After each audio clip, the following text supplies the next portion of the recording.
Hello students, Parveen Sharma here. तो लीजिए बेटा, आज मैं आपको बिजनेस स्टडीज़ के अंदर जो चैप्टर पढ़ाऊंगा उस चैप्टर का नाम है कंपनी ऑर्गेनाइजेशन। तो सबसे पहले बेटा मैं बताना चाहूँगा आपको कि भाई जो वर्ड कंपनी है ये बिजनेस की वो फॉर्म है जिसमें कई ज़्यादा लोग मिलकर के ऑर्गेनाइजेशन को चलाने का काम करते हैं। तो सबसे पहले मैं आपको बताना चाहूँगा स्टूडेंट्स कि जो कंपनी है, वर्ड कंपनी का मतलब क्या है। आपको जो लास्ट टाइम हमने चैप्टर करवाया था, पार्टनरशिप करवाया था, उससे पहले हमने जो है आपको सोल प्रोप्राइटरशिप का चैप्टर करवाया। बीच में एक चैप्टर रहता है, दो चैप्टर रहते हैं बीच में, एक ज्वाइंट हिंदू फैमिली बिजनेस का और दूसरा है कोऑपरेटिव ऑर्गेनाइजेशन का। ये कंपनी ऑर्गेनाइजेशन का चैप्टर क्योंकि इंपॉर्टेंट था, हमने उनसे पहले ले लिया। तो आज मैं बताऊंगा आपको कि कंपनी कहते किसे हैं, कंपनी की डेफिनेशन क्या होती है स्टूडेंट्स। तो company is an artificial person created by law having its perpetual existence separate legal entity common seal. Its existence is only in the eyes of law. Company किसको कहते हैं स्टूडेंट्स? जिसका अपना नाम होता है। आर्टिफिशियल पर्सन, कृत्रिम व्यक्ति किसको कहते हैं? जो एक नेचुरल पर्सन की तरह जिसका नाम चलता है।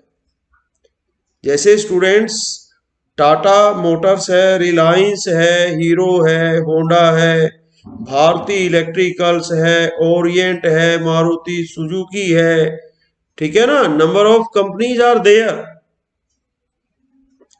in market having its own names, having separate legal entity, पृथक वैधानिक अस्तित्व। तो बेटा मैं आपको बताना चाहूंगा कि भी यहां जो है कॉमन सील का क्या मतलब है, परपेचुअल एग्जिस्टेंस का क्या मतलब है, सेपरेट लीगल एंटिटी का क्या मतलब है। तो यहां पर कंपनी जो है एक कृत्रिम व्यक्ति होती है जिसका अपना नाम होता है। जैसे एक आम आदमी का नाम चलता है, ऐसे मार्केट में कंपनी का नाम भी चलता है। उसका अपना अस्तित्व होता है जो उसके ओनर्स के अस्तित्व से अलग होता है। कंपनी के केस में कंपनी के जो ओनर्स होते हैं स्टूडेंट्स, वो कौन होते हैं? Shareholders. जो इक्विटी शेयर होल्डर्स होते हैं are the owners of company. But जो है कंपनी ऑर्गेनाइजेशन को जो चलाने का काम करता है वो बोर्ड ऑफ डायरेक्टर्स करता है। अब क्वेश्चन आता है कि भाई what do you mean by word board of directors. बेटा देखिए कि किसी कंपनी में हजारों शेयर होल्डर होते हैं। मान लिया किसी कंपनी के अंदर 50,000 शेयर होल्डर है, तो क्या 50,000 लोग मिलकर के, ठीक है, उसमें कंट्रीब्यूट तो कर सकते हैं, कैपिटल तो इन्वेस्ट कर सकते हैं, लेकिन क्या 50,000 लोग कंपनी को चलाएंगे? कोई ऐसा बिजनेस है जिसको 50,000 लोग चाहिए चलाने के लिए? इतनी भीड़ चाहिए। तो उन्हीं लोगों को वार्ड वाइज, जैसे जो कंपनी के शेयर होल्डर्स होते हैं उनके वार्ड्स बना करके उनका चुनाव करवा दिया जाता है और उनमें से डायरेक्टर्स नॉमिनेट करवा लिए जाते हैं और फिर उन डायरेक्टर्स का एक बोर्ड बना दिया जाता है जो कंपनी को चलाने का काम करता है। और कौन व्यक्ति डायरेक्टर बन सकता है, उसके लिए भी टर्म एंड कंडीशंस होती हैं। नेक्स्ट ईयर आप जो है जो कंपनी ऑर्गेनाइजेशन का जो चैप्टर है अकाउंटेंसी के अंदर भी पढ़ोगे तो वहां पर और आपको अच्छे से विस्तार से इसके बारे में बताया जाएगा स्टूडेंट्स। तो कंपनी के बारे में मैं अभी आपको इंट्रोड्यूस करवा रहा था। Meaning a company is that form of business organisation which is willingly established by some persons for earning profit under the companies act. तो कंपनीज एक्ट 2013, इससे पहले कौन सा एक्ट था students? Companies act, Indian companies act 1956। उसके बाद जो नया एक्ट बना है वो बना है इंडियन कंपनीज एक्ट 2013। तो उसके तहत आपको कंपनी के बारे में बताया है।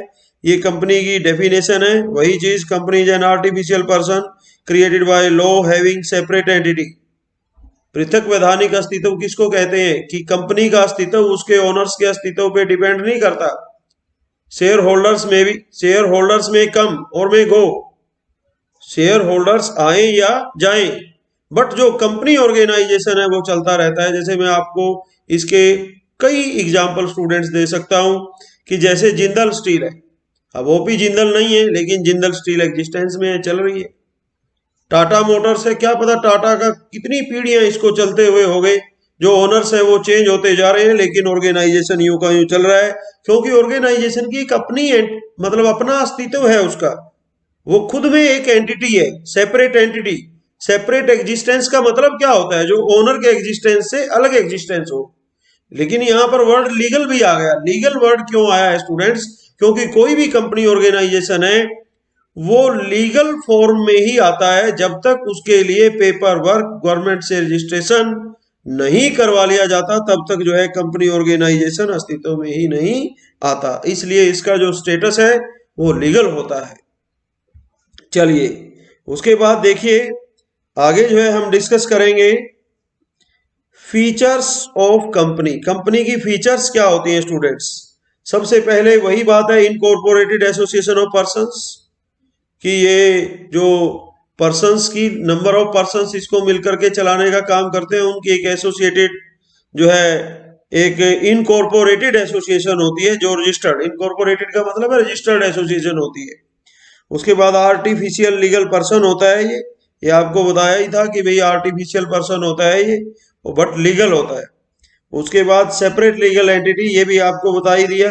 परपेचुअल सक्सेशन का मतलब होता है शाश्वत जीवन काल, जो कभी ना मरे, यानी ओनर्स बदलते रहते हैं, शेयर होल्डर्स आते रहते हैं जाते रहते हैं, बोर्ड ऑफ डायरेक्टर्स जो है वो उसमें चेंज आते रहते हैं, लेकिन कंपनी जो है वो हमेशा चलती रहती है। देखो लिखा हुआ है ये, मेंबर्स में कम मेंबर्स में go but the company goes on for ever.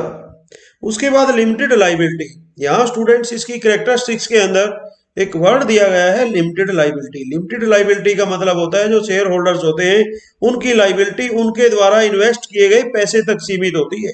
एक शेयर होल्डर ने जितना पैसा कंपनी के अंदर लगाया है तो ज्यादा से ज्यादा उसकी लाइबिलिटी उतनी ही हो सकती है, उससे ज्यादा नहीं। कॉमन सील का मतलब होता है students, company being an artificial person can not put its signature.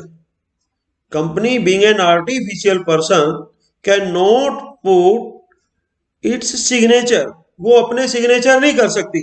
Under the companies act the right to use a common seal has been given to it.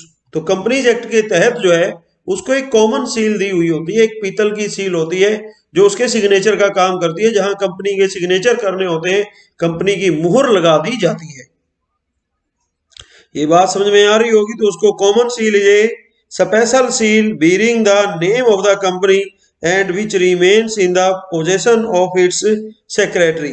तो it is essential to have the common seal along with the signature of at least 2 directors as witness to give any document a legal say.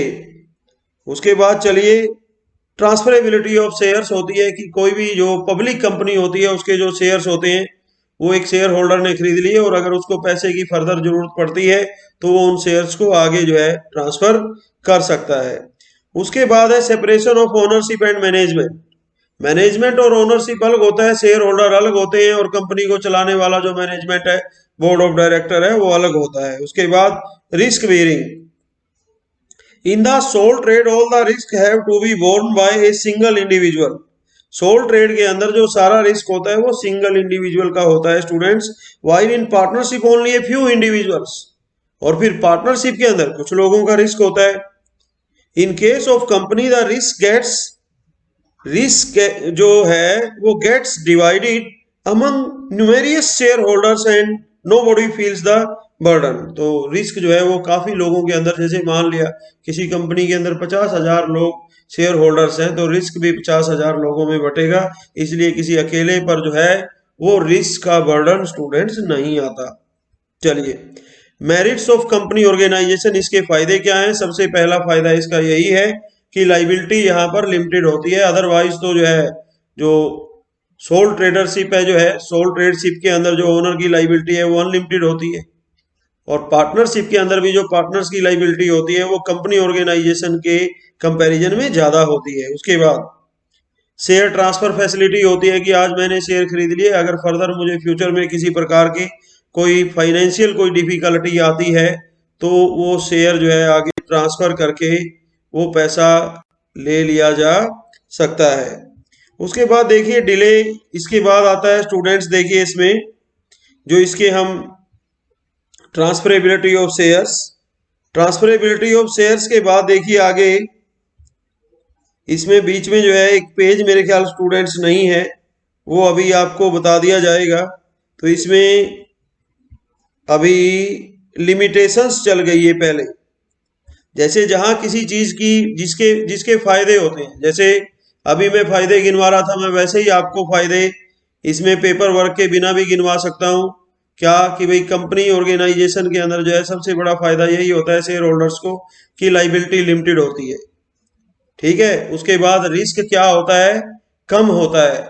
उसके बाद profit maximum होता है, share holder का जितना ज्यादा company पैसा कमाती है उतना ही ज्यादा वो एंटरटेन करते हैं। मैनेजमेंट बैलेंस्ड रहता है क्योंकि मैनेजमेंट स्पेशल जो स्पेशलिस्ट लोग होते हैं वो इसके जो है अंदर जो है काम करने वाले जो लोग होते हैं, जो बोर्ड ऑफ डायरेक्टर होता है उसके अंदर स्पेशलिस्ट लोगों को लगाया हुआ होता है, इसलिए मैनेजमेंट जो है वो बैलेंस्ड चलता है। यानी सोल ट्रेड और पार्टनरशिप की तरह मैनेजमेंट किसी भी प्रकार से इम्बैलेंस नहीं होता। उसके बाद कानून की दृष्टि में एक लीगल पर्सन होता है, इसके अंदर लीगैलिटी होती है, जो स्टेटस होता है इसका लीगल होता है, तो हर तरीके से जो है इसके फायदे ही फायदे रहते हैं। अब आता है इसकी लिमिटेशन की बात करते हैं हम, कंपनी ऑर्गेनाइजेशन की लिमिटेशंस की अगर हम बात करें तो लिमिटेशंस में जैसे अब इन्होंने क्या लिखा है यहाँ पर देखिए, इस पेज पर है डिले इन डिसीजन, क्योंकि मैनेजमेंट का काम है कोई भी डिसीजन है, सोल ट्रेड में तो एक ही व्यक्ति को डिसीजन लेना होता है, वो फट से डिसीजन ले लेता है, लेकिन कंपनी ऑर्गेनाइजेशन के केस में जो डिसीजन है वो लेने में देरी हो जाती है। उसके बाद oligarchic management, from the legal point of view the company organization is based on the democratic system but it is only any IVAS। वैसे तो देखा जाए कि कंपनी जो है वो डेमोक्रेटिक स्टेटस होता है इसका, कि इसको अपना काम स्वयं करने की स्वतंत्रता होती है, लेकिन फिर भी यहाँ ये केवल आई वाश करने के लिए होता है। Company is an institution based on oligarchic management। ordinarily it is said that the shareholder collectively elect their representatives, but in reality most of the shareholders don't know where the head office of the company is situated and what the company does or does not do। बहुत सारे share holders को यही नहीं पता होता कि company का legal जो कंपनी का जो हेड ऑफिस है वो कहाँ पर है और उसके अंदर जो है अंदर खाते क्या कार्यवाहियां चल रही होती हैं, क्या हो रहा है क्या नहीं हो रहा है, वो उनको पता नहीं होता। Only some people who have the major chunk of the shares of the company are the real owners and they have a control over the board of directors। कुछ लोग ही होते हैं जिनकी मैनेजमेंट में पकड़ होती है और वो बोर्ड ऑफ डायरेक्टर पे कंट्रोल रखने का काम करते हैं, क्योंकि बोर्ड ऑफ डायरेक्टर्स को कंट्रोल भाई कौन करेगा, मैनेजमेंट को ओनर करेगा, और ओनर कौन होते हैं, board of director, sorry share holders owner होते हैं, तो वही उन पे बोर्ड ऑफ डायरेक्टर्स पे कंट्रोल करने का काम करते हैं। कन्फ्लिक्ट अमंग इन्वेस्टर्स, कई बार क्या होता है कि भी in the company form of business there is a regular situation of conflict because of the clashing interest of the investors. जो इन्वेस्टर्स होते हैं, पैसा लगाने वाले लोग होते हैं, उनके इंटरेस्ट आपस में कहीं ना कहीं क्लैश कर जाते हैं और उनमें कन्फ्लिक्ट की संभावनाएं बनी रहती हैं। The chief investors in the company include shareholders and debenture holders. Company organisation के अंदर जो चीफ इन्वेस्टर्स होते हैं स्टूडेंट्स, वो शेयर होल्डर्स होते हैं और डिवेंचर होल्डर्स होते हैं। तो वर्ड डिवेंचर यहाँ आया है, तो मैं आगे चल करके आपको डिवेंचर वर्ड का मतलब भी बताऊंगा। शेयर की तरह ही होता है, बट शेयर होल्डर जो है वो कंपनी के ओनर होते हैं, लेकिन जो डिवेंचर होल्डर्स होते हैं वो लेंडर होते हैं, इन्वेस्टर होते हैं, वो ओनर नहीं होते। यानी शेयर होल्डर मालिक होता है और डिवेंचर होल्डर ऋणदाता होता है, ठीक है ना। शेयर के बदले में शेयर होल्डर को रिटर्न के रूप में डिविडेंड मिलता है, लेकिन जो डिवेंचर होल्डर होता है उसको रिटर्न के रूप में इंटरेस्ट मिलता है। जो डिविडेंड होता है स्टूडेंट्स उसका रेट अनसर्टेन होता है, और जो डिवेंचर होल्डर को इंटरेस्ट मिलता है वो एक सर्टेन रेट से मिलता है। शेयर में जब इन्वेस्ट किया जाता है तो वहां रिस्क फैक्टर होता है, लेकिन डिवेंचर में उसके कंपैरिजन में रिस्क नहीं होता, तो इसलिए डिबेंचर होल्डर और शेयर होल्डर अलग अलग होते हैं। और जिन लोगों को शेयर होल्डर नहीं बनना होता है, जो इन्वेस्टर रिस्क नहीं लेना चाहते, तो फिर उनको कंपनी डिबेंचर्स इशू कर देती है। तो इस प्रकार से स्टूडेंट्स ये जो है कंपनी की लिमिटेशंस के पॉइंट थे। आगे जैसे जैसे अब ये कंपनी और पार्टनरशिप के अंदर डिफरेंस आपको दिखाया गया है। सबसे पहले तो एक्ट का ही डिफरेंस है क्या, कि जो पार्टनरशिप है उसमें क्या है, it is controlled under the Indian companies act. जो कंपनी है वो इंडियन कंपनीज एक्ट 2013 के द्वारा जो है कंपनी ऑर्गेनाइजेशन को कंट्रोल किया जाता है, जबकि पार्टनरशिप एक्ट 1932 है। अब formation, company is established under law, the partnership is established by a contract among the partners. Registration, company का जो रजिस्ट्रेशन है स्टूडेंट्स वो असेंशियल होता है। कोई भी कंपनी ऑर्गेनाइजेशन वो बिना रजिस्ट्रेशन के एग्जिस्टेंस में आ ही नहीं सकता, जबकि पार्टनरशिप के केस में जो रजिस्ट्रेशन होता है वो वॉलंटरी होता है, वो असेंशियल नहीं होता। Number of members, public company के केस में मिनिमम जो मेंबर्स हैं, नंबर ऑफ मेंबर्स जो है वो कंपनी के केस में मिनिमम मेंबर्स जो है इसमें 7 और maximum no limit. Private company के केस में मिनिमम मेंबर 2 और maximum number 200 as per companies act 2013। इधर मिनिमम मेंबर्स 2 और मैक्सिमम मेंबर्स 50 होते हैं। चलिए liability of share holder limited होती है, लेकिन पार्टनर्स की जो लाइबिलिटी है वो अनलिमिटेड होती है। Separate entity, company is a legally created artificial person whose existence is separate from its owner. Partnership firm has no separate existence from the members. They are the same from legal point of view. Types of companies की अब हम बात करेंगे। सबसे पहले private company की हम बात करते हैं students. According to section 2 subsection 68 of the Companies Act 2013, a private company means a company which by its article of association, जिसका स्टूडेंट्स अपना आर्टिकल ऑफ एसोसिएशन होता है। नंबर 1, आर्टिकल ऑफ एसोसिएशन क्या करता है, restricts the right of members to transfer shares. जो private company होती है उसके आर्टिकल ऑफ एसोसिएशन का क्या काम है, वो उसमें ट्रांसफरेबिलिटी ऑफ शेयर्स नहीं होती, वो ट्रांसफरेबिलिटी ऑफ शेयर्स पे रिस्ट्रिक्शन लगाता है। Restricts the number of its members between 2 to 200, जैसे मिनिमम मेंबर 2 और मैक्सिमम 200 हो सकते हैं, 200 से ज्यादा नहीं होते। उसके बाद है the following are not counted among the members, किस किस को मेंबर्स में नहीं काउंट किया जा सकता, who are present employees and also the members of the company, those people who were previously the employee of the company as well as its members but now are no longer its employee but continue to be its members. Number 3, puts a ban on inviting the public to subscribe to its shares and debentures. कोई भी private company है बेटा, वो अपने shares और debentures जो है वो आम पब्लिक को इशू नहीं कर सकती। चौथे नंबर पे puts a ban on inviting the public to subscribe to its public deposits, और वो पब्लिक का पैसा अपने पास जमा भी नहीं कर सकते। पांचवें नंबर पे must have a minimum paid up share capital of 1 lakh rupees. This amount of capital is subject to change from time to time. यहाँ पर दिया है जैसे कि भाई मिनिमम जो पेड अप कैपिटल है वो एक प्राइवेट कंपनी के केस में 1 लाख रुपये होता है, लेकिन ये जो टाइम टू टाइम इसमें चेंज आता रहता है, ये आप इंटरनेट से चेक कर करके इससे जो है अपडेट हो सकते हो। उसके बाद it is important for a company to observe all the 5 above mentioned conditions in order to remain a private company. If at any time any these conditions is violated, तो the company shall be considered a public company with immediate effect.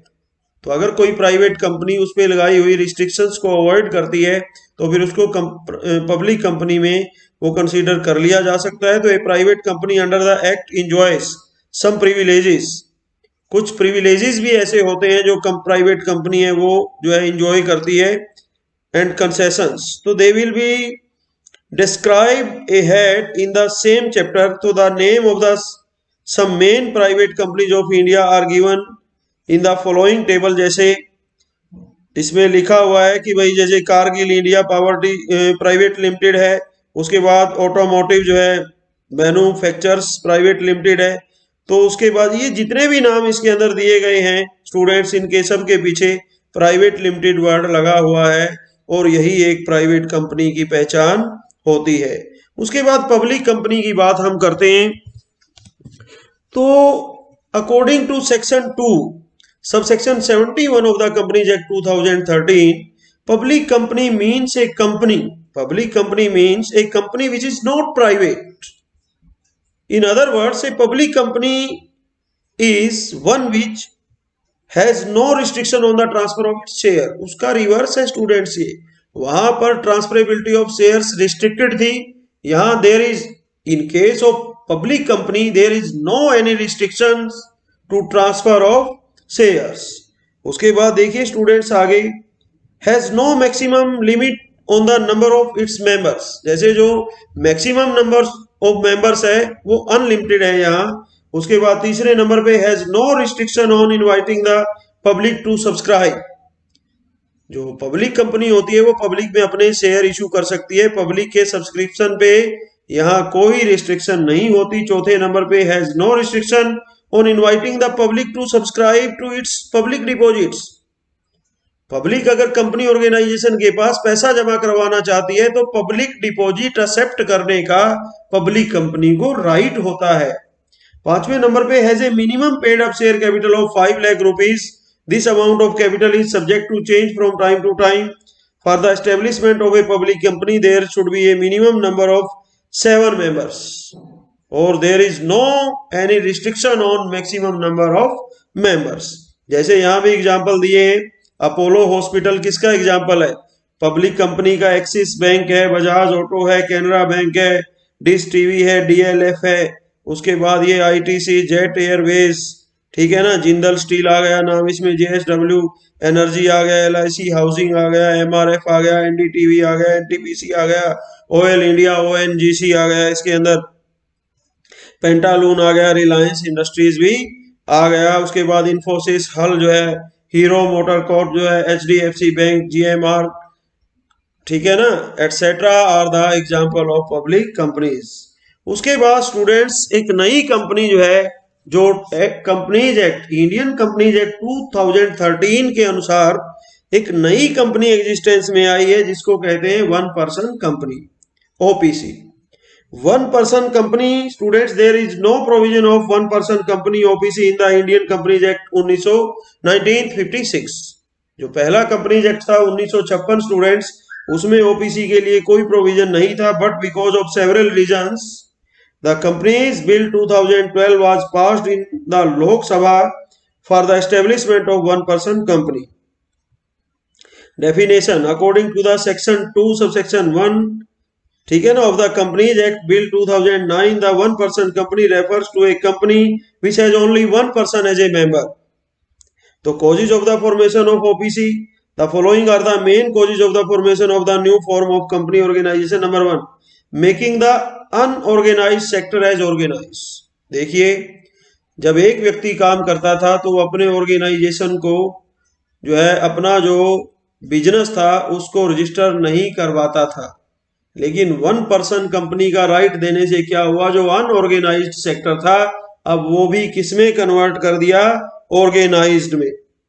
उसके बाद stopping the formation of private company by wrong means, ठीक है ना, जो as is already clear that for the formation of a private company at least 2 persons are must. तो now if a single person wants to form a company, he does this, but he gives some other person minimum partnership and continues to possesses the remaining share with himself. So in this way, a private company gets formed with the coming of 2 members together. Here it seems as if the company was being run by 2 persons, where there is only one person who is the real owner of the company. To check this wrong practice, OPC was formed. So now to form a company, there is no need to join hands with another person just for the sake of completing the formality. Features of OPC क्या है students? Only one person is required for the formation of OPC. उसके बाद status equal to a private company. The status of OPC like private company. It implies that OPC has got all the exemptions and privileges like those of private company. Appointment of a nominee. For the formation of OPC, its only member has to nominate some other person. The purpose of nominating a person is to maintain the continuity of the company in case of death of inability of the main member. So with the death or inability of the main member of OPC, nominated person becomes the main member of the company at the time of the registration of OPC. A written consent of the nominated person has to be submitted to the registrar of companies. Joint holder. In an OPC, only one person is the owner of all the share of the company. But if two persons wish to become the joint holder of all the shares of the company, it can be done. In such a situation, the joint holders shall be regarded as one member. Limited liability, OPC, the liability of the member of the company is limited in case of loss. The liability of the member is limited to the capital invested in the company. Special words with the name. Some special words are used with the name of OPC under its name. One person company is written in brackets. Number of directors in OPC, generally the number of directors is only one. The main member of the company is also its director, but if need be, the total number of directors can be up to 15, maximum can be 20, but after taking permission of central government. Meeting of directors for OPC, it is obligatory to call the meeting of directors twice in a year. The gap period between two meetings cannot be less than 90 days. In case there is only one director in OPC, there is no need for calling the meetings. Annual general meeting, OPC is exempted from calling the annual general meeting. However, it is obligatory that the ordinary and special resolution to be passed in AGM should be recorded in the members book. उसके बाद perpetual succession होता है, इसका भी separate legal entity होती है. Formation of OPC, सबसे पहले giving separate name. First of all the name of OPC chosen. OPC का नेम चूज किया जाता है. The company business is run in this name. Also the company separate legal entity is formed with this stage of OPC. Appointment of nominee की appointment की जाती है. Bearing OPC with the name, name के साथ जो है under bracket में OPC word होता है. डिपोजिटिंग डॉक्यूमेंट्स, डॉक्यूमेंट्स डिपॉजिट किए जाते हैं. जैसे to the registrar of companies 3 main documents of submitted, they are MOA, AOA, ठीक है ना, यानी memorandum of association, article of association and the written consent of the nominee person. Nominee person जो भी होता है उसकी रिटन कंसेंट जरूरी होती है रजिस्ट्रार को सबमिट करवानी, अदरवाइज उसको नॉमिनी नहीं बनाया जा सकता. Certificate of incorporation. So when the registrar of companies is satisfied, so with the completion of the required formalities, he issues the certificate of incorporation. Advantages of OPC. Now we are discussing about the advantages of OPC. Number 1, limited liability. Liability limited होती है. Good alternative of sole proprietorship business. Sole proprietorship business का good alternative है, क्योंकि sole proprietorship business जो है वो organised नहीं होता. और हेयर बिजनेस जो है वो क्या होता है, वो इधर क्या होता है, वो इनकॉर्पोरेटेड होता है, ऑर्गेनाइज्ड सेक्टर होता है. सोल शेयर होल्डर होता है, उसके बाद सोल डायरेक्टर होता है, एक ही व्यक्ति को डिसीजन लेना होता है. उसके बाद मोर लॉजिकल क्यों होता है, this form of business is more logical in it. On one hand, the drawbacks of sole proprietorship business have been removed, and on the other hand, there will be no need for the formation of a private company in a wrong manner. Entry in an organized sector. एक इनऑर्गेनाइज्ड sector था जो उसकी organised sector के अंदर entry हुई. अब limitations हैं, कमियां हर जगह होती हैं. अगर किसी के फायदे होते हैं तो नुकसान भी होते हैं उसी चीज के. मोर फॉर्मेलिटी, जैसे एक व्यक्ति काम करना चाहता है, सोल प्रोप्राइटरशिप करता है तो कोई फॉर्मेलिटी करने की जरूरत नहीं होती, लेकिन कंपनी के केस में चाहे वो 1 पर्सन कंपनी है, लीगल फॉर्मेलिटी करनी पड़ती है, क्योंकि उसका स्टेटस जो है स्टूडेंट्स वो क्या होता है, लीगल होता है. उसके बाद shortage of resources. The availability of resources in an OPC is less then in A public company. Public company के कंपैरिजन में ओपीसी के पास रिसोर्सेज की शॉर्ट होती है, कम रिसोर्सेज होते हैं. रिसोर्सेज क्या होते हैं students, money, man, machine and material. जब इसके पास पैसा कम होता है, पूंजी कम होती है, इसके अंदर काम करने वाले लोग कम होते हैं, ओनर्स जो है उनकी संख्या कम होती है, बोर्ड ऑफ डायरेक्टर्स में कम लोग होते हैं, तो नेचुरल है यहाँ पर चाहे वो मैन पावर है, चाहे वो मशीन पावर है, चाहे वो पैसे से रिलेटेड पावर है, मनी, मैन, मशीन और मटेरियल जो है, ये सारे पब्लिक कंपनी के कंपैरिजन में वो क्या होते हैं, इसके पास कम होते हैं। अनबैलेंस्ड डिसीजन, क्योंकि डिसीजन जो है एक या दो व्यक्ति को ही लेना होता है, तो डिसीजन जो है जैसे कंपनी के केस में एक्सपर्ट लोग डिसीजन लेते हैं, पूरा बोर्ड ऑफ डायरेक्टर होता है, उसमें शेयर होल्डर्स की कंसेंट भी ली जाती है, तो वहां पर जो डिसीजन है स्टूडेंट्स वो बैलेंस्ड होते हैं। बट इस केस के अंदर जो है जो डिसीजन है वो कई बार इम्बैलेंस्ड हो जाते हैं। तो अब एक प्राइवेट कंपनी और पब्लिक कंपनी के अंदर जो है वो डिफरेंस आपको दिखाया गया है। ये डिस्टिंक्शंस के जो पॉइंट्स हैं स्टूडेंट्स आपने अच्छे से पढ़ लेने हैं। तो इसी के साथ जो है स्टूडेंट्स आपका जो कंपनी ऑर्गेनाइजेशन का चैप्टर है वो उसका एंड होता है। आपको इसे अच्छे से पढ़ना है। किसी प्रकार की अगर किसी स्टूडेंट की फिर भी कोई क्वेरी रहती है, अपने कमेंट सेक्शन के अंदर अपनी क्वेरी जो है वो रख सकता है, हम उसकी क्वेरी को दूर करने का हर प्रयास करेंगे। Thank you all.